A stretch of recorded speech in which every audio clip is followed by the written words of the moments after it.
تو وہ سب یہ ارشاد فرمائیے نا کہ مسلمان یعنی اہل ایمان کے لیے تو نبی پاک صلی اللہ علیہ وسلم کے جو اخلاق حسنہ ہے، جو اسوہ حسنہ ہے، آپ سوچوں کی پوری مکمل سیرت یقیناً ہمارے لیے ایک عملی نمونہ ہے. کیونکہ میں دیکھتا ہوں فی زمانہ لوگ یہاں وہاں سے متاثر نظر آتے ہیں پر وہ حضور کے اخلاق کی بات نہیں کرتے. جی تو حضرت حضور کے اخلاق پر ایک مسلمان کو عمل پیرا ہونا کتنا ضروری ہے. یہی تو سب سے بڑی بات ہے حافظ صاحب. میں جو دیکھتا ہوں کہ آج پرسنالٹی ڈیولپمنٹ نام سے کورسز چلائے جاتے ہیں صحیح. اور بڑے بڑے شہروں میں کچھ جگہ پر ہمارے ہاں شہروں کے نوجوان مجھ سے ملاقات کی اور انہوں نے بتایا کہ ایک 6 مہینے کا کورس ہوتا ہے.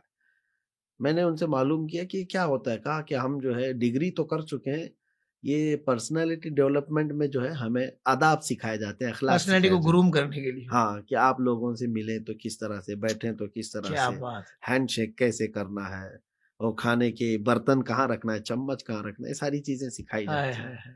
تو میں ان نوجوانوں سے ایک بار بار بات کہتا تھا کہ میاں تم اخلاق ان سے سیکھنے جا رہے ہو جن کو پیشاب کرنے کا سلیقہ نہیں آتا, اور جبکہ تمہارے رسول وہ ہیں جن کو خود حضور فرماتے ہیں بعثت لأتمم مکارم الاخلاق, میں آیا ہی اس لیے ہوں کہ دنیا کو سب سے بلند اخلاق پر لے جاؤں. کیا کہنے ہیں مصطفیٰ, سب سے بلند اخلاق پر لے جاؤں.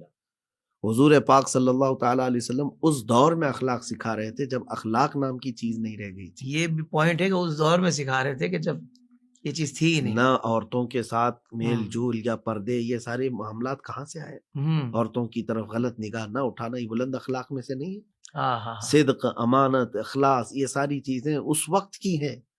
میں آپ کو حیرت ہوگی بتاؤں, نوشیرواں بادشاہ کا ایک نام ذکر ہوتا ہے, جی, عادل بادشاہ تھا. عادل بادشاہ تھا, بہت ذکر ہے فارسی میں بھی, جبکہ یہ بعض حکایات سے معلوم ہوتا ہے کہ وہ بھی اپنے اصولوں اور قوانین کے خلاف کسی کو پاتا تو پہاڑ سے اوپر ڈھکیل کر گرا دیا. عادل, اس زمانے کے عادل کا یہ حال ہے. اللہ. اور اس وقت کے جو پوش لوگ ہوتے تھے وہ جتنا زیادہ جوا کھیل لے, گیمبلنگ میں آ جائے, تو لوگوں کی مینٹلٹی ایسی بنی ہوئی تھی. اس دور میں میرے آقا صلی اللہ علیہ وسلم اخلاق حسنہ کی تعلیم دے رہے تھے. اب میں آپ کو بتاؤں, حضور اکرم صلی اللہ تعالیٰ علیہ وسلم کی یہ اخلاق حسنہ میں آپ دیکھیں, کھانے کے آداب, پینے کے آداب, سونے کے آداب, چلنے کے آداب, لوگوں سے ملنے کے آداب, یہ سب جو حضور کی سنتیں ہیں یہ اخلاقی تو ہے. واہ واہ واہ. کاش ہمارا نوجوان یہ جو پرسنالٹی ڈیولپمنٹ کورس کر رہا ہے ایک بار میرے مصطفیٰ کی سیرت پڑھ لیتا. اللہ اکبر. تو معاملہ کیا ہوتا, اچھے بلند اخلاق پر بھی ہوتا اور ثواب کا ثواب بھی. زندگی کے تمام شعبوں میں دینی رہنمائی حاصل کرنے اور آخرت کو بہتر کرنے کے لیے ہمارے YouTube channel Islamic digital studio کو سبسکرائب کر لیں اور بیل آئیکن بھی پریس کر لیں. قرآن سے بھی ملاتا ہے ہمارا وأجتاز السماء جلالا فأزيد أسراب الغيوم جمالا وألون الدنيا بأجمل مسجد.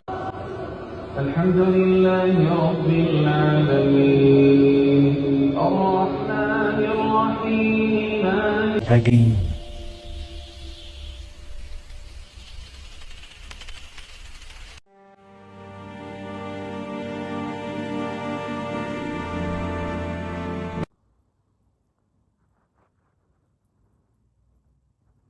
تیرے گھر کے پھیرے لگاتا رہوں میں, تیرے